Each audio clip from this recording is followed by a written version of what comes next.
Во время белогвардейского мятежа Ивана Дмитриевича Пастухова схватили, арестовали и жестоко казнили. Он был живым закопан в землю.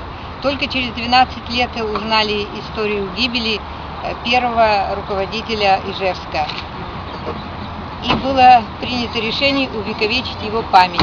На средства рабочих был построен памятник Ивану Дмитриевичу Пастухову, а в доме, где он родился и вырос, принято решение организовать музей. И в 1937 году в доме начал функционировать филиал Краеведческого музея.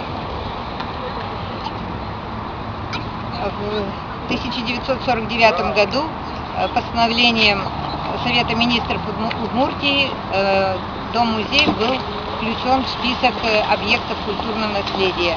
И подтверждено это звание в 1960 году правительством Российской Федерации. Музей функционировал, был посещаем и любим жителями Ижевска, но с течением времени, в лихие 90-е годы, финансирование стало очень плохим, и директором музея, чьим филиалом является дом-музей Пастухова, было принято решение о закрытии музея. Экспонаты были вывезены в запасники Республиканского музея.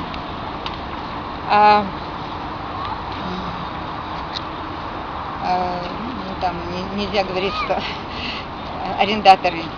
Ага, все, меня уже зовут, давайте потом.